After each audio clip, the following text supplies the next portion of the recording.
Exam में अच्छा score करना है तो पढ़ के जाना जरूरी है, कॉन्सेप्ट क्लियर होना चाहिए क्योंकि एग्जाम नज़दीक है। 19 मार्च को आपका एग्जाम है, उसकी प्रिपरेशन होना बहुत ही ज़्यादा जरूरी है। उससे पहले आपका इंग्लिश का भी पेपर है, तो चलिए खैर इंग्लिश पढ़ते रहेंगे।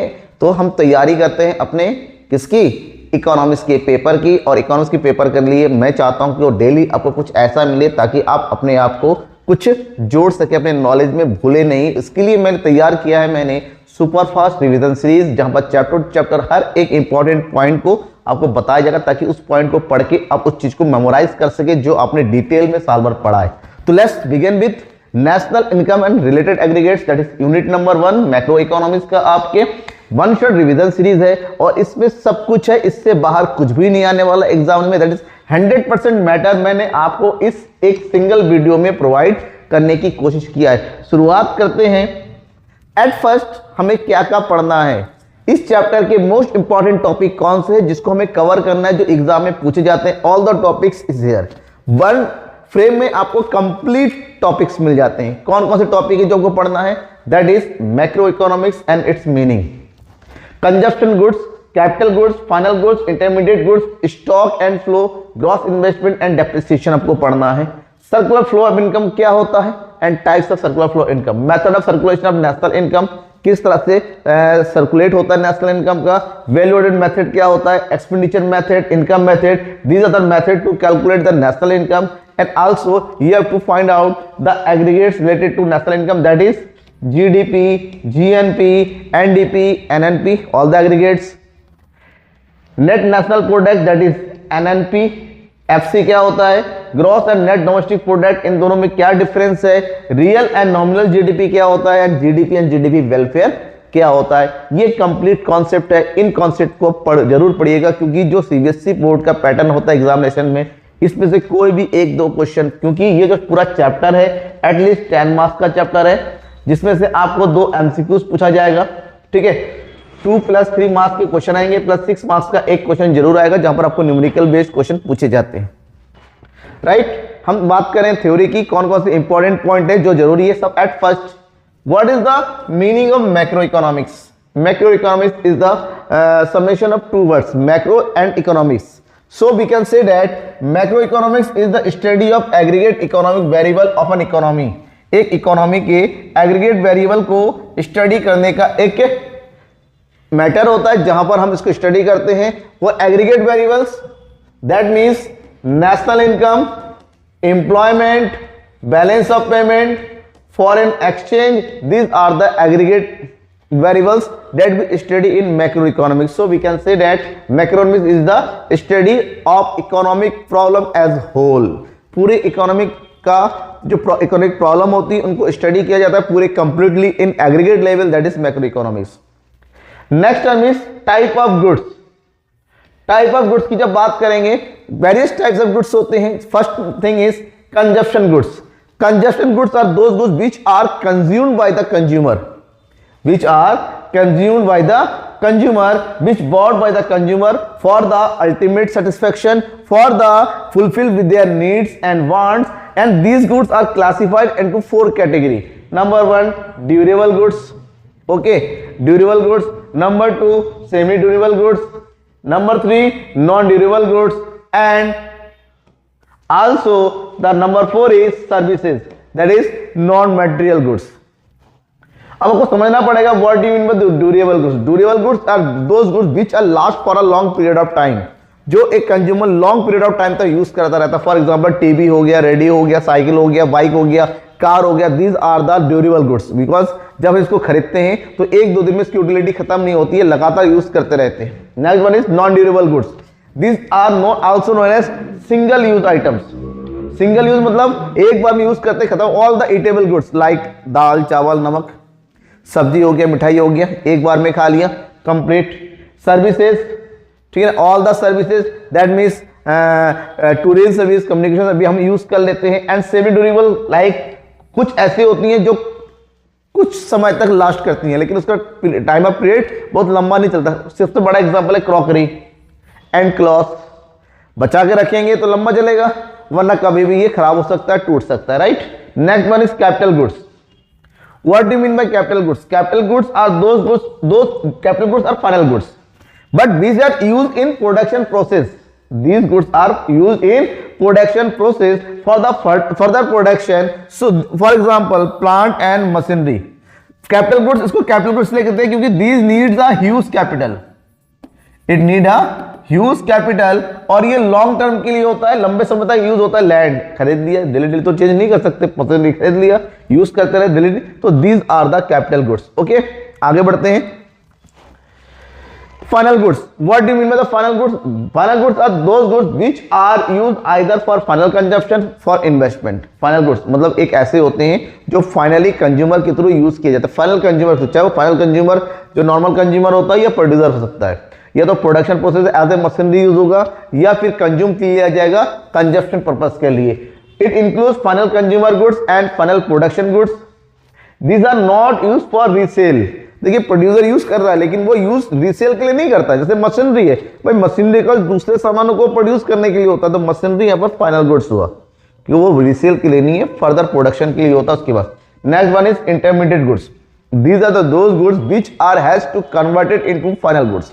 ये वो गुड्स होते हैं जो फाइनल गुड्स में भी कन्वर्ट करना है। These are under the production process. ये प्रोडक्शन प्रोसेस में होता है। What do you mean by the stock? Stock is a quantity that is economic variable which measured a particular point of time. एक particular point of time में जो quantity हम measure करते हैं that is known as stock.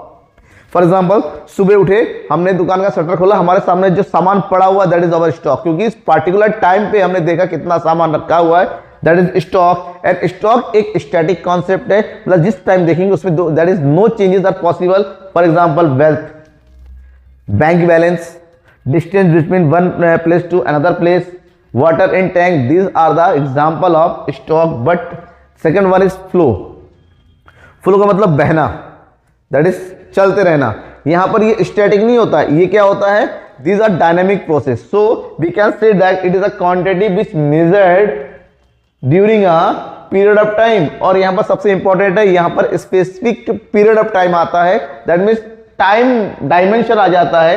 Time dimension means per hour आ जाएगा, per day हो गया, पर मिनट हो गया, पर मंथ हो गया, पर ईयर हो गया। फॉर एग्जाम्पल, इन्वेस्टमेंट कितना किया आपने पर डे में, वाटर स्ट्रीम कितना हो गया, ठीक है, आपका कंजप्शन कितना है, आपका इनकम कितना है। These are the flow variable because these all are measured for a period of time. Next one is investment. What do you mean by investment? Investment means the expenses which increase the capital stock. एक ऐसा expenses जो capital stock को increase करता हो। For example, आपने purchase किया, purchase of machinery, investment है क्योंकि मशीन आपका कैपिटल गुड्स है, मशीन इंक्रीज करेंगे जो पैसा लगेगा दैट इज योर इन्वेस्टमेंट। ये एक्सपेंसेस है लेकिन these are not expense, these are investment. Okay, और investment there are two types of investment, this one net investment and gross investment. Net and gross में जो डिफरेंस आता है that is depreciation का होता है। So what do you mean by the depreciation? Depreciation refers to the fall in the value of fixed asset, that is decrease in value of assets. किसी assets की value का decrease होना। मान लो आपने 1 lakh rupees का एक सामान खरीदा और एक साल के उसकी वैल्यू 90,000 रह गया, दैट मीन्स एक साल में उस सामान की वैल्यू 10,000 से डिक्रीज हो गई। So this 10,000 is known as depreciation. Okay, next one is circular flow. Circular flow in two sector. Circular flow is unending flow of an economy that start from the production of goods and services, thus leads to increase in income, and increase in income leads to generation of expenditure, and this expenditure again generate to production. So this type of flow of income is known as circular flow of income, जो unearning होता है। और this process is held in between the two sector of the economy, that is household and firms. Both sector are intersect in those interrelated and एक दूसरे पर जुड़े होते हैं। Those are interdependent on each other, like household provide the goods, also provide all the factor services for the production of goods and services to the firms, and firms उन factor service का use करते हुए goods and service का use करता है और वो provide करता है जिसको household को। हाउसहोल्ड उसके बदले में क्या करता है? अपना जो भी सामान खरीदता है उसके बदले में पेमेंट करता है, और इनका जो पेमेंट आता है उसके बदले में जो वेजेस हो गया, रेंट हो गया, डिविडेंड हो गया, वो सब किसको, हाउस होल्ड को प्रोवाइड करता है। तो this type of the unending flow between the household and firm, and this flow are categorized into two types. One is known as real flow and second one is known as money flow. Real flow and money flow.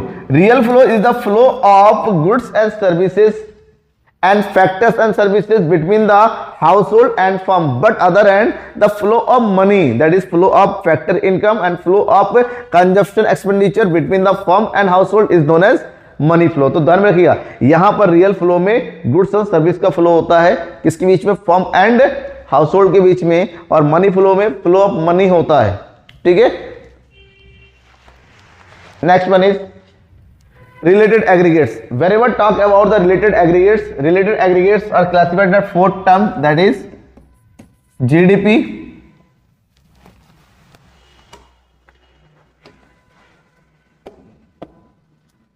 okay, GDP, GNP, NDP and NNP. These all are categorized into two types, GDP MP and GDP FC. GDP at market price, GDP at factor cost. The basic and the most important term for the CBSE board exam, that is gross domestic product. It can also simply known as GDP. Simply इसको GDP बोलते हैं, that is gross domestic product. वो क्या होता है, GDP MP and normal GDP are same thing. तो what do mean by GDP MP? It is the money value of all final goods and services produced during an accounting year by the resident of a country at under the domestic territory at market price is known as GDP MP. एक domestic territory में उस country के जितने भी resident है, वो जितनी भी फाइनल गुड्स एंड सर्विस का प्रोडक्शन करते हैं, उसके मार्केट प्राइस का sum total is known as GDP MP. It is the most important terminology that asked in CBSE board exam and also important for your exam, that means 2025. Next term is GNP, market price. ये GDP हो गया, ये GNP हो गया. दोनों के बीच में एक ही टर्म का डिफरेंस है. Here is domestic and this one is national. And the term between the domestic and national which classify between both, that is known as NFIA. NFIA मतलब फॉरेन से मिलने वाली factor income, that is net factor income from abroad. अगर हम कहेंगे only the domestic income, that is GDP, and the domestic income also added NFIA, that is known as GNP MP. Okay. So term जो होता है ना, net factor income from abroad, वो क्या होता है? It is the difference between, क्या difference, जो हमारे कंट्री में एज ए फैक्टर इनकम आया फ्रॉम द फॉरेन एंड जो हमारे कंट्री में फैक्टर इनकम गया to the foreign. So it is a difference between factor income from abroad and factor income to abroad, that is in short FITA minus FIFA, sorry FIFA minus FITA. This one is known as NFIA, net factor income from abroad. और इसमें क्या क्या आता है? इसमें आता है जो हमारे नेट कंपनसेशन एम्प्लॉय, जो एम्प्लॉय हमारे यहाँ पर काम करने आते हैं फॉरेन से या हमारे कंट्री के लोग वहाँ जाते हैं, उनको जो इनकम मिलती है, जो प्रॉपर्टी एंटरप्रेन्योरशिप होता है उसको मिलने वाली प्रॉफिट वगैरह इसमें इंक्लूड होता है, जो रिटेन अर्निंग, जो डिविडेंड वगैरह होता है उस सब इंक्लूड होता है. तो फैक्टर से अर्न की गई income, that is factor income, इसमें इंक्लूड होता है. हमारी कंट्री में बहुत सारी कंपनियां काम कर रही है फॉरेन में, हमारी कंट्री फॉरेन में जाके काम कर रही है, तो दोनों ही अपनी इनकम को अपनी कंट्री में भेजते रहते हैं. तो कुछ हमारी कंट्री में आता है, दैट इज फीफा, कुछ हमारी कंट्री से बाहर जाता है फीटा. इन दोनों के बीच का डिफरेंस होता है net factor income from abroad. अगर ये प्लस में है तो कंट्री का नेशनल इनकम बढ़ जाएगा, माइनस में है तो नेशनल इनकम कम हो जाएगा डोमेस्टिक इनकम के कंपैरिजन में. अब now the all the aggregates, कौन कौन से एग्रीगेट्स होते हैं? एनएनपी, एमपी, जीएनपी, एमपी को अब मैं सिंपल से बता दूं आपको कि जो ग्रॉस होता है, जो ग्रॉस एंड नेट टर्म होता है, इन दोनों के बीच में जो रिलेशन होता है, the relation between both is of depreciation. Gross में से डेप्रिसिएशन माइनस करेंगे तो नेट आएगा, नेट में डेप्रिसिएशन प्लस कर देंगे तो ग्रॉस आएगा. सिंपल, आपको याद रखिएगा, फॉर्मूला ऑटोमेटिक बनता चला जाएगा. Number 1. Number 2 is MP and FC. MP और एफसी के बीच में जो डिफरेंस होता है वो होता है net indirect tax, NIT. MP से एफसी लाने के लिए एनआईटी माइनस किया जाता है और उसको रिवर्स करने के लिए एनआईटी को प्लस कर दिया जाएगा. Next term is domestic and national, okay. To convert domestic income into national income we have to added NFI, हमें एनएफआई को ऐड करना पड़ेगा एंड रिवर्स एनएफआई को क्या कर देंगे, माइनस कर देंगे। So by using this 3 trick we can form all the formulas. देखिए अगर हमारे पास जीडीपी एमपी है तो जीडीपी एमपी से हमें अगर national income, this is the shortcut of national income, okay. अगर हमें नेशनल इनकम कैलकुलेट करना है तो हमें ग्रॉस को नेट में कन्वर्ट करना होगा तो डेप्रिसिएशन माइनस कर देंगे, डोमेस्टिक को नेशनल में कन्वर्ट करेंगे तो एनएफआई को प्लस कर देंगे और एमपी से एफसी लाना है तो नेट इनडायरेक्ट टैक्स को माइनस कर देंगे। दैट मींस अगर सिंपली आपने उसको याद कर रखा तो you can form all the formulas in very simple manner, okay. Next one is concept of domestic territory. What do you mean bye, हमेशा कहते हैं कि the income earn in domestic territory, what do you mean by the domestic territory? Domestic territory is an economic territory, it is the bigger than the political territory. Political territory का मतलब जिस country में थोड़ा political decision लिया जाता है, election वगैरह होते हैं। बट इकोनॉमिक टेरिटरी मतलब पॉलिटिकल टेरिटरी से बाहर जहां जहां इकोनॉमिक एक्टिविटी फॉर्म की होती है, चाहे वो दूसरे कंट्री के एरिया में हो, चाहे वो ओशियन एरिया में हो, चाहे वो इंटरनेशनल बाउंड्री में हो, तो these are known as economic territory where all the economic activities are formed, okay. So we can say that domestic territory is a geographical territory administered by a government within the person, goods and capital structure freely. Areas of operation granting domestic income, freedom of circulation of person, goods and capital. It is known as domestic economic territory. And what do you mean by the scope identify? कैसे तैयार करेंगे कि कैसे ज्यादा होता है? All the political frontier, जहां पर हमारे political activity होती है वो सब इसको इंक्लूड होता है। एंड इसके अंदर वो भी water area and air space भी इंक्लूड होता है जो हमारे कंट्री की बाउंड्री के अंदर आता है। एम्बेसीज, कंसल्टेंट्स, मिलिट्री बेसेस जो दूसरे कंट्री में इंक्लूड होते हैं बट वो हमारी कंट्री का होता है, दूसरी कंट्री में बेस्ड होते हैं, इकोनॉमिक टेरिटरी में आता है। Ships, aircraft operated the residence between the 2 and more country, जो एक कंट्री से दूसरी कंट्री आता जाता रहता है वो भी डोमेस्टिक टेरिटरी में इंक्लूड होगा। Fishing area, vessels, oil, natural gas rigs जो ऑपरेट होते हैं चाहे वो ओशियन एरिया में हो, इंटरनेशनल बाउंड्री के अंदर हो, तो ये सब डोमेस्टिक टेरिटरी में ही काउंट होता है क्योंकि ये सारी चीजें जो है economic activity for the related country का होता है। Next term is resident. who is a normal resident or normal resident, both are same thing. That means a person who resides in the domestic territory of a country and whose economic interest lies for the country. तो यहाँ पर दो term आ जाता है, जो ordinary residence हो, normally उस country में रहता हो, एंड साथ ही साथ उसका इकोनॉमिक इंटरेस्ट उस कंट्री से जुड़ा हुआ हो, तो that person is known as normal resident. अब बात ये आती है कि what do you mean by the economic interest. Residence का मतलब समझ में आ गया, जो उस कंट्री के डोमेस्टिक टेरिटरी के अंदर रहता हो, चलो ठीक है। बट इकोनॉमिक इंटरेस्ट कैसे पता है, क्योंकि रहने में तो बहुत सारे लोग होते हैं, फॉरेन के लोग आगे रहते हैं, तो इकोनॉमिक इंटरेस्ट का मतलब ये हुआ कि those person who are doing all the economic activity for the country, like all the expenditure, all the income, all the tax paying, all the investment do for the country. That means the resident lives located within the domestic territory. ये तो point हो गया। The resident carries all the basic economic activities such as earnings, spending and accumulation for the location. अगर उस country में वो रह रहा है, उस country में खर्चा कर रहा है, उसी country में income कर रहा है, तो वो normal resident होगा। And he centre of interest उसी कंट्री के लिए होता है, दूसरे कंट्री के लिए नहीं होता है। अगर वो मान लीजिए हमारे कंट्री में 2-4 महीने के लिए कोई घूमने आ गया तो नॉर्मल रेजिडेंट नहीं हो गया, भले वहां पर खा रहा है, कुछ भी कर रहा है, वो यहाँ पर टैक्स पे करेगा, वो यहाँ पर इनकम करेगा, वो यहाँ पर खर्च करेगा लंबे टाइम के लिए, तब वो नॉर्मल रेजिडेंट होगा। Okay, next is relation between the national product and domestic product. दोनों में क्या डिफरेंस है, national product and domestic product. देखिए national product, domestic product within the domestic territory, वो होता है जो डोमेस्टिक टेरिटरी के विद इन होता है, मतलब डोमेस्टिक टेरिटरी के अंदर ही होता है, ठीक है। बट जो नेशनल प्रोडक्ट होता है which includes the product which include the money value that earn from the NFIA। Okay, तो जब हम डोमेस्टिक इनकम की बात करते हैं, डोमेस्टिक प्रोडक्ट की बात करते हैं, तो ये डोमेस्टिक टेरिटरी में जो भी गुड्स एंड सर्विसेज प्रोड्यूस होता है उनकी वैल्यू की बात करेंगे। बट जब हम नेशनल प्रोडक्ट की बात करते हैं तो ये डोमेस्टिक इनकम प्लस एनएफआईओ दोनों को इंक्लूड करता हुआ होता है, ठीक है। So we can say that national product equal to domestic product plus resident of contribution to the production outside of the country, that is NFIA. NFIA minus कर देंगे नॉन रेजिडेंट जो कंट्रीब्यूशन करते हैं अदर को, that is FIFA and this one is FITA. So we can say that कि नेशनल इनकम कहने के लिए डोमेस्टिक इनकम से ज्यादा बड़ा होता है, बिगेस्ट फॉर्म होता है, बट अगर ये पॉजिटिव नेगेटिव होता है तो उस केस में डोमेस्टिक इनकम थोड़ा चेंज हो सकता है।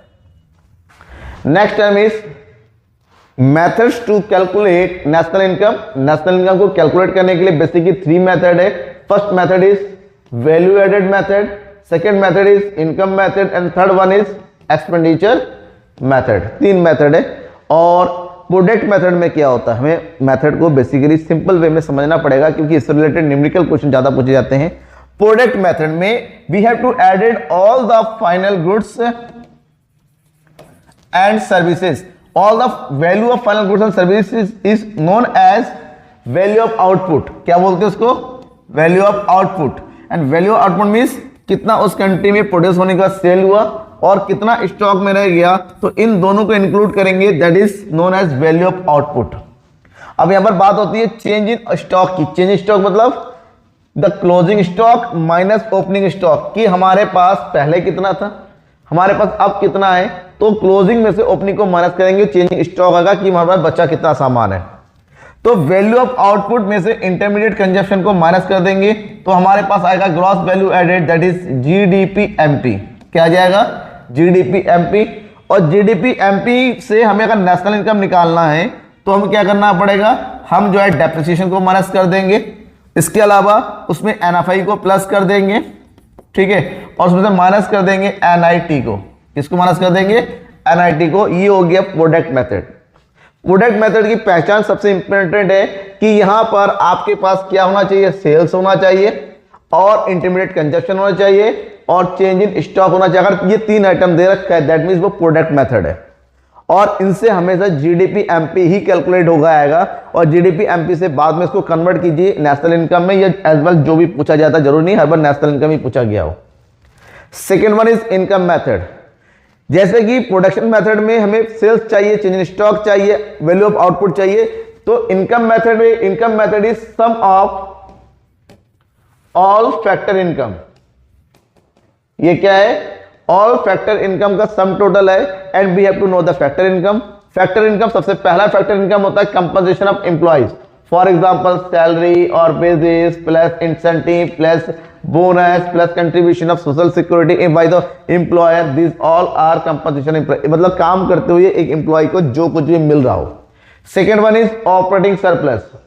Operating surplus is the sum total of rent plus interest plus profit. चलो इसको एवलुएट करते हैं। जब ऑपरेटिंग सरप्लस की बात करते हैं कि बिजनेस को ऑपरेट करते हुए बिजनेस को ओनर को जो कुछ भी मिलता है, and these are classified into 2 terms, that is income from property and income from entrepreneurship. Owner को अपनी प्रॉपर्टी से जो इनकम अर्न करता है that is rent royalty plus interest. दो आता है, रेंट या रॉयल्टी प्लस इंटरेस्ट। इंटरेस्ट मिलेगा उसको कैपिटल से और रेंट मिलेगा उसको अपने लैंड से। And second one is income from entrepreneurship, जो बिजनेस वो कर रहा है, जो रिस्क ले रहा है। टेकिंग रिस्क इज एंटरप्रेन्योरशिप, तो रिस्क लेने से उसको मिलता है profit. So we can say that it is the sum total of rent interest and profit. जब हम प्रॉफिट की बात करेंगे, प्रॉफिट जो 2 पार्ट में बांटा जाता है, that is 2 part of profit, sorry 3 part of profit. That is first part given as a tax to government, second part corporate saving, कुछ बिजनेस के लिए बचा के रखा जाता है, and third one is dividend, जो डिस्ट्रीब्यूट किया जाता है to the among the share holders. And next one is mixed income of self employed, जिनके पास कुछ नहीं होता है, वो सेल्फ एम्प्लॉयड पर्सन होते हैं, like shopkeepers, like farmers, lawyers, doctors, these are self employed. इनकी इनकम को हम इंक्लूड करेंगे मिक्स्ड इनकम में। अब ये जब सभी हो गया तो उसके बाद हम क्या निकालते हैं, total factor income. Total factor income is NDPFC, it is also known as domestic income. So we have to add all the factor income. All the factor income means operating surplus plus compensation of employees plus mix income. कभी कभी ये पूरा नहीं दे रखा होता, सारे item दे रखे होते, उसको इंक्लूड करेंगे। जैसे एनडीपीएफ आएगा, एनडीपीएफसी को नेशनल इनकम में कन्वर्ट करना है। To convert the domestic income into national income we have to added only the NFIA. हमें डोमेस्टिक इनकम में ओनली एनएफआई को इंक्लूड करना होगा। अगर मान लीजिए हमसे एनडीपीएफसी पूछा गया है तो एनडीपीएफसी में ओनली डेप्रिसिएशन की वैल्यू को ऐड कर देंगे और एनआईटी को ऐड कर देंगे तो जीडीपी एमपी आ जाएगा। बट हमें सबसे बेस्ट फॉर्मूला पता होना चाहिए। इसका मतलब ये हुआ कि इनकम मेथड में सबसे पहले कैलकुलेट होकर जो आता है वो होता है एनडीपीएफसी डोमेस्टिक इनकम, उसके बाद आप कुछ भी कैलकुलेट कर लो। Third method is expenditure method. Expenditure method we have to add that is sum of all final expenditure. यहां पर सारे फाइनल एक्सपेंडिचर को टोटल किया जाता है। And the final expenditure, there are 4 types of final expenditure. Government final consumption expenditure, that is G. Private final consumption expenditure, that is C, that is expenditure done by the household. This expenditure done by the government to development of the country. Net export, that is expenditure by the rest of the world. In short, that is known as X minus M. And gross domestic capital done by the producers as an investment. So this is termed as capital I. So these are the 4 types of expenditure done in an economy. So sum total of these all, that is G plus C plus X minus M plus I. जब इन चारों expenditure को add करेंगे then we get total expenditure. That is total expenditure. Total expenditure is known as GDP-MP. And after the getting the GDP-MP, आप इसको convert कर लो किसी NNP-FC हो गया, GNP-MP, जैसा आपसे पूछा गया है।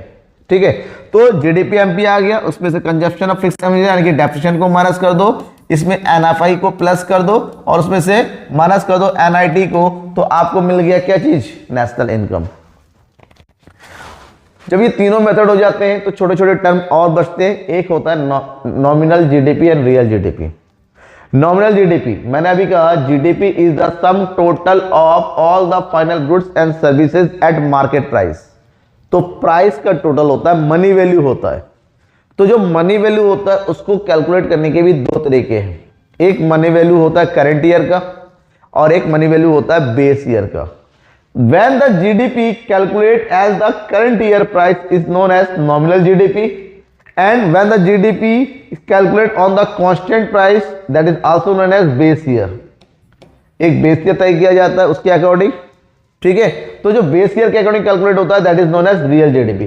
किसी भी कंट्री का ग्रोथ एंड डेवलपमेंट जरूर अगर जानना है तो आपको रियल जीडीपी के अकॉर्डिंग देखना पड़ेगा कि प्रीवियस ईयर के अकॉर्डिंग, बेस ईयर के अकॉर्डिंग हमारा जीडीपी क्या है, क्योंकि प्राइस एक ऐसी चीज है जिसमें फ्लक्चुएशन होते रहते हैं। तो GDP and real GDP, nominal GDP and real GDP दोनों पे डिफरेंस यही है कि एक करंट ईयर प्राइस के अकॉर्डिंग होता है और एक बेस ईयर प्राइस के अकॉर्डिंग है। आपसे दोनों को एक दूसरे में कन्वर्ट करने के लिए कहा जा सकता है, 1 मार्क्स में इसका क्वेश्चन आ सकता है। Next term is GDP and welfare. GDP is the sum total of goods and services, but welfare is directly related to the development and overall growth of the country's welfare. लोगों को enjoyment कितना होता है, उनका health कितना है, उनका education कैसा होता है, सोशल हैप्पीनेस कैसा होता है, this is related to the welfare. It is not only a economic term, it is also social term. तो बात यह है कि GDP and welfare are associated with each other, दोनों एक दूसरे जुड़े हुए। किसी कंट्री का जीडीपी के बढ़ने का मतलब होता है उस कंट्री के लोगों को हैप्पीनेस मिल रहा है, क्योंकि इनकम बढ़ रहा है तो इनकम बढ़ने से हैप्पीनेस का सारा सामान आ सकता है। But the real question is GDP a true indicator of welfare? Is GDP a true indicator of welfare? क्या किसी भी कंट्री का जीडीपी उस कंट्री का ट्रू वेलफेयर बताता है? In the context of India, India world की सबसे बड़ी, 5th सबसे बड़ी इकोनॉमी है, but India is the largest unemployed person, India is the largest people of power under poverty line. India में सबसे ज्यादा बेरोजगार है, इंडिया में सबसे ज्यादा गरीब है, इंडिया के यूथ इंडिया में क्राइम बहुत ज्यादा है, इंडिया में चोरी चकारी बहुत ज्यादा है, बट हमारी जीडीपी वर्ल्ड की सबसे बड़ी जीडीपी है, लेकिन हर मामले में पीछे है। Because GDP is not the correct example of welfare. GDP बढ़ने से हम वेलफेयर को नहीं कर सकते, क्योंकि इंडिया के में जो टोटल इनकम है वो 10% लोग इंडिया के 90% income, this is the people and this is the income. 10% लोग इंडिया की 90% इनकम को अर्न करते हैं और इंडिया के 90% लोग ओनली 10% इनकम ही अर्न करते हैं। एक सर्वे आया था जिसमें कहा गया था कि अगर आपकी इनकम इंडिया में 25,000 पर मंथ से ज्यादा है, इसका मतलब you are the rich in India, तो आप रिच है। इसका मतलब सोचो कि इंडिया के 90% लोग जिनको 25,000 पर मंथ भी नहीं मिलता है, वो बेचारे क्या है। जीडीपी बढ़ने का मतलब कंट्री का वेलफेयर नहीं हो सकता, because number 1 distribution of GDP is not uniform. India में जो जीडीपी कैलकुलेशन करने का एक टर्मिनोलॉजी होता है वो यूनिफॉर्म नहीं है, एक जैसा नहीं है। जीडीपी में नॉन मॉनेटरी एक्सचेंज इंक्लूड नहीं होता है। हमें पता है इंडिया जैसी कंट्री में there are lot of transaction as a non monetary transaction. Externalities India में जीडीपी में इंक्लूड नहीं होता है। What do you mean the externalities? मतलब those thing which directly indirectly affected the person, he is not able to pay for that thing.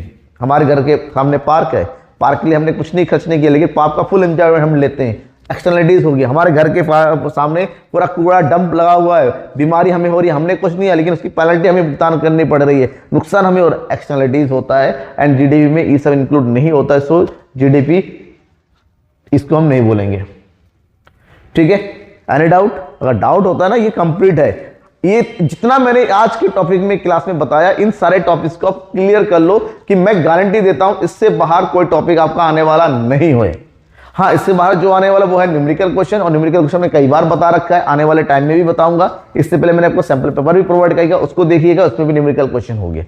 तब तक के लिए थैंक यू एंड बाय। आपको क्या चाहिए और वो भी जरूर बताइए कमेंट बॉक्स में, सर किस तरह के आपको वीडियोस चाहिए, किस तरह के आपको मैटर चाहिए, ताकि आप एग्जाम की तैयारी बेटर कर सकते। Thank you and bye. बने रहिए मेरे साथ। 19 मार्च की तैयारी तक लगातार मैं आपको कुछ ना कुछ प्रोवाइड कर दूंगा, बस साथ देने की जरूरत है।